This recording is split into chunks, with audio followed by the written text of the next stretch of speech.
السلام علیکم ورحمت الله وبرکاتو. تر حمد صلات او سلام وروسته نیمه پیړۍ د مخه مو د ګران هیواد سیاسي وضعیت په افغانستان کې له اوږدې مودې سیاسي نظام د یوې کورنۍ میراث و.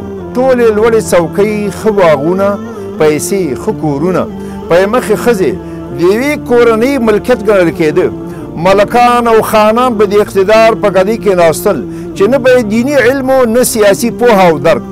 د احمدشاه بابا ته وفاته وروسته زوی یې تیمورشاه دغه ستره امپراتوري ونړوله. هغه په 8 کلنۍ کې د هرات والي و. ورور به د ورور سترګې ویستلې. د پلار ته وفاته وروسته به د ورونو په خپل منځ کې په پاچاهي جګړه ونښته. تاریخ په دې ګواه ده چې شاه زمان ته د آسیا ناپلیون ویل کېده. انګریزانو غوښتل چې د ایران په خلاف استعمال کړي، مګر هغه وویل زه به له هندوستانه انګریزان وباسم. د همدې کار لپاره یو لښکر تیار کړی و، مګر د انګریزانو په لمسون یې ورونه راپاڅېدل.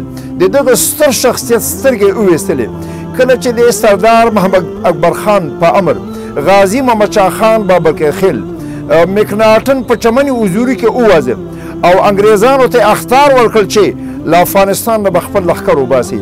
مګر متاسفانه دغه ستر غازي د خپل پلار امیر دوست محمد خان په لمسون د یو هندوستاني طبیب لخوا د زهرو په ګولیو شهید کړی سو. د لغمان غازي محمد شاه خان د غازي اکبر خان د څنګ ملګری، د لغمان د الینګار د بدیل آباد د عقل تمامې کلا څخه پراژان ته وتښتېد او تر ننه پورې مړی او ژوندی نه دی معلوم. ملک حبیب الله خان د لغمان ولایت د الینګار ولسوالۍ د کلګوش په سیمه کې په خپله خیمه کې د خپل ګارد د قمندان لخوا په تومانچه وویستل سو.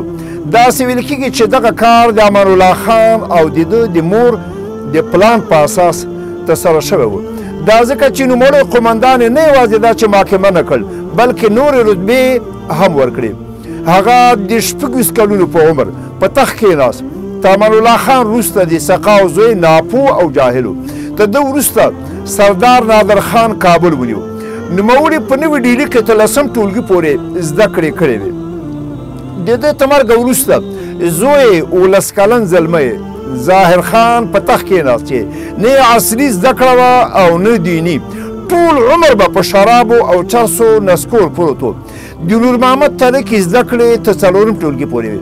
پرون د جمهوریت په دور کې 2م مرستیال شپږم پاس د سنا او ولسي جرګې غړي، ناپوهان، ځینې چپاولګر او اختطافچیان، په ډېر افسوس سره جاهلان، بې تجربه هلکان د دې هیواد مشران پاتې شوي.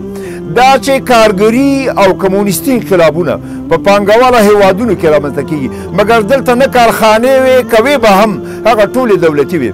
د شرقي الحاد د کمونیزم د فعالیت بهترین ځایونه عسکري قشلې، پوهنتونونه او لیسې وې. د افغانستان وسلوال فوز مسکو کې تربیه کېده. په همدې توګه د طب، انجینري، زراعت، اقتصاد، ویترنري او ساینس په برخه کې مسکو بورسونه ورکول. هلته د الحاد د روزنې لپاره روسانو ته ښه موقع په لاس ورغلې وه. همالته په روسیه کې به د مسلکي زده کړو تر څنګ الحادي درسونه هم ورکول. وسلوال فوز به تر فراغت وروسته افغانستان ته رالیږه او کمونیست ګوند ته به معرفي کاوه. د خلق د ګوند لخوا په فوز کې مسؤول حفیظ الله امین او د پرچم لخوا د ډاکټر نجیب الله د وخت وزیر خارجه چارو وزیر عبدالوکیل و. زیاتره دیني عالمانو دین د کلیسا په بڼه تشریح کاوه چې له تمدن، سیاست او اقتصاد سره سر و کار ونه لري. له دیني عالمانو سره د اقتصادي او سیاسي اصلاحاتو پروګرام نو. زیاتره علماو به ویل چې آخر د فتنو وخت ده، قیامت را روان ده، آخره زمانه ده، زموږ څه وسه کېږي. زما د ظاهر خان او د داود خان د دور د دیني عالمانو د خفګان شعرونه په یاد دي چې له غمه به یې په مولودونو کې زمزمه کول. د هغو له جملو څخه یو څو دا دي: خلکه چې په پاک الله او په پاک نبي ډېر ګران دی، نن هغه اسلام غریب شو ځکه مې زړه وران دی. بل شعر یې داسې هم و: نن دغه خوږ اسلام له موږ نه پاتې کېږي ربه، زړه مې ځورېږي ربه، زړه مې ځورېږي چې دا حال نن د اسلام وینمه، نه به بدنام وینمه، چې د کونینو مصطفی پې خفه کېږي ربه، نو زړه مې ځورېږي ربه.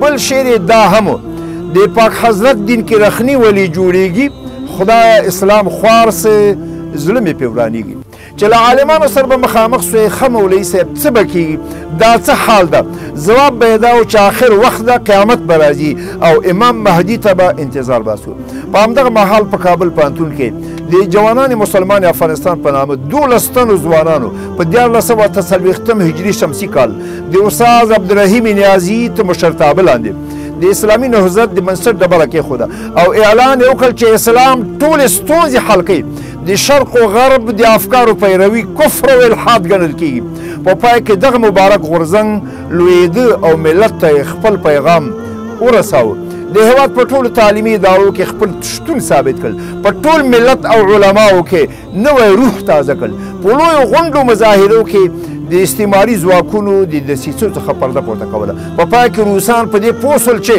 د اسلامي نهضت د کار ساحه پراخیږي نو سرتمبه داود خان د اقتدار په ګدۍ کېنو او د ملت ځوانه طبقه د ملت رهبران او ستر شخصیتونه د زندان تورو تنبو ته ټېله او یا په شهادت ورسول نو دا زموږ د هېواد سیاسي وضعیت په همدې اکتفا کوو والسلام علیکم ورحمة الله وبرکاته